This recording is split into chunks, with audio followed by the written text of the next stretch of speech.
Now at 11, police in riot gear swarm UD's campus after parties get rowdy. Good evening, I'm Dana Smith. University officials say a large group of St. Patrick's Day revelers blocked Lowe Street and threw bottles. Police had to shut down the street and break up the crowd. Happening now, 2 News reporter Kristen Eskow is live with how police are controlling the celebrations. Yeah, Dana, since the street reopened, you can see students have started coming back out of their houses. Some patrols remain in the area, and we've seen police cars going by regularly. Tonight, there's mixed reaction from students about how the police responded.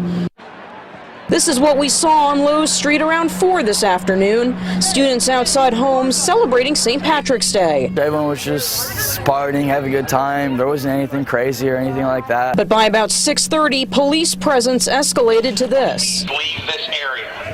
If you do not do so, you may be arrested or subject to other police action. Other police action, the announcement said, could include, quote, chemical agents or less lethal munitions.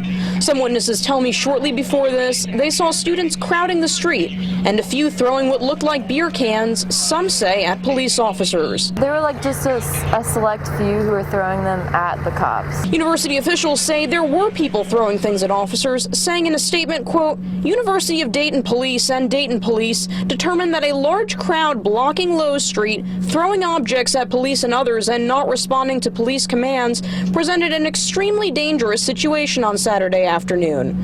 Police orders to clear the street were not successful, and police were withdrawn for safety reasons.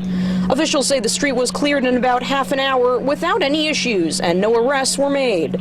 We also saw police standing guard outside homes on Lowe Street and going in and out of some of them. It really made me kind of scared.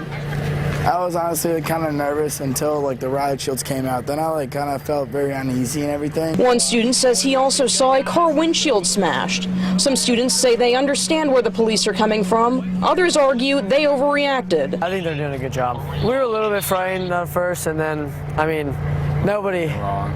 There were so many people you kind of felt like at home, so you didn't really need to be frightened. I think towards the end they started to act a little more.